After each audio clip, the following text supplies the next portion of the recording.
ॐ सहना भवतु सहनौ भुनक्तु सह वीर्यं करवावहै तेजस्विनावधीतमस्तु मा विद्विषावहै।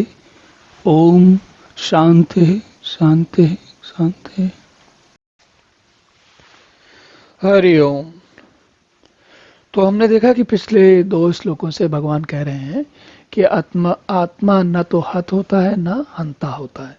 फिर उसके बाद वो कहते हैं कि शरीर के मरने के बाद शरीर के मरने से आत्मा मरता नहीं। अब उसके बाद उसी श्रृंखला में चलिए देखते हैं कि भगवान क्या कहते हैं। यहाँ पर भगवान कहते हैं कि वेद विनाशिनम नित्यम या एनम अजम अव्ययम कथम स पुरुष पार्थ कम घातयति हंतिकम। तो इसको अगर हम देखें तो कह रहे हैं वेद विनाशिनः, वेद विनाशिनः जो जानते हैं, वेद अविनाशिनः, एक्चुअली वेद अविनाशिनः है यहाँ पर। तो जो लोग इसे ये जानते हैं कि ये अविनाशी है, नाश रहित है, उसी प्रकार नित्य है और अजन्मा है और अव्यय है। तो पिछले श्लोक में जो हमने कहा था उससे यहाँ पर थोड़ी सी बात बदली। अब कह रहे हैं नाश रहित, मतलब जिसका नाश नहीं होता, जो खत्म नहीं होता, कभी समाप्त नहीं होता। और नित्य हमने पिछले श्लोक में भी देखा था, अजन्मा भी हमने पिछले श्लोक में देखा था। और एक और चीज हम इस बार देखते हैं, वो है अव्यय। अव्यय अगर आप अव्यय को, हम वैसे अव्यय शब्द का अर्थ जानते हैं लेकिन फिर भी इसको एक भिन्न तरीके से देखते हैं। व्यय का अर्थ होता है खर्च होना। जैसे हम कहते हैं ना कितना व्यय लगा, कितने पैसे लगे। साधारण बोलचाल की भाषा में हम आमतौर पर कहते हैं कि इसमें बहुत व्यय लग गया, या बहुत व्यय हुआ, या व्यय नहीं हुआ, इत्यादि। तो अव्यय, अब अप्रत्यय लगने के बाद व्यय का उल्टा। तो इसका क्या अर्थ हुआ? इसका अर्थ यह हुआ कि अव्यय का अर्थ है कि जो खर्च नहीं होता। अब ये खर्च होने वाली बात कहाँ से आ गई, या खत्म होने की वाली बात कहाँ से आ गई, या व्यय होने की बात कहाँ से आ गई? व्यय होने का एक और तो अर्थ भी होता है चुक जाना।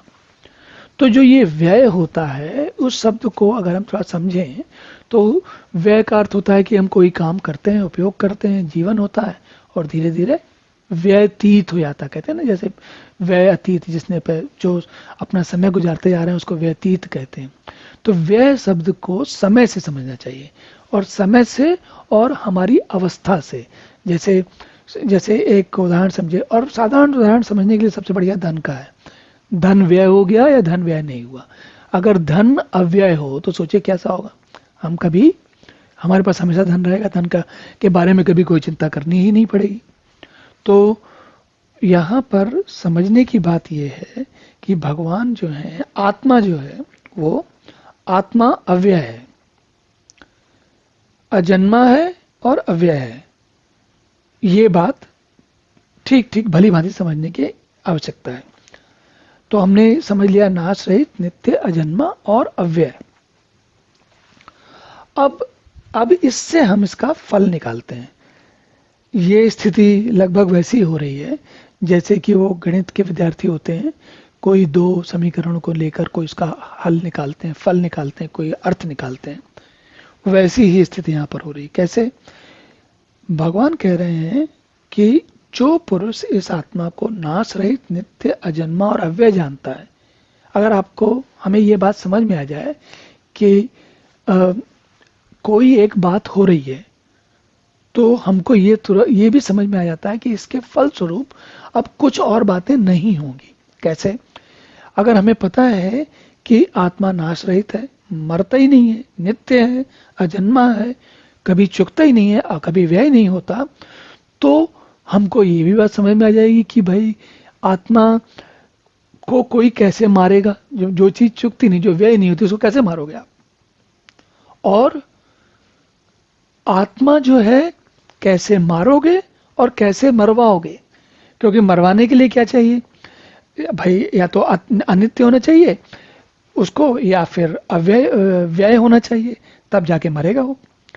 तो यहां पर जो मूल बात समझने की वो ये है कि मूल बात यहां समझने की केवल इतनी है कि पुरुष जो व्यक्ति ये बात जान जाता है कि आत्मा नाश रहित नित्य जन्म और अव्यय है, वो ये भी समझ जाता है कि आत्मा न हन्यते हन्यमाने शरीरे, न मारता है न मरता है, न खत्म होता है न पैदा होता है, न जन्म लेता है न उसका नाश होता है, न वो खर्च करने लायक चीज होती है और न वो खर्च होती है।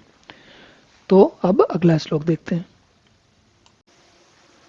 ओम पूर्णमदः पूर्णमिदं पूर्णात् पूर्णमुदच्यते पूर्णस्य पूर्णमादाय पूर्णमेवावशिष्यते। ओम शांति शांति शांति।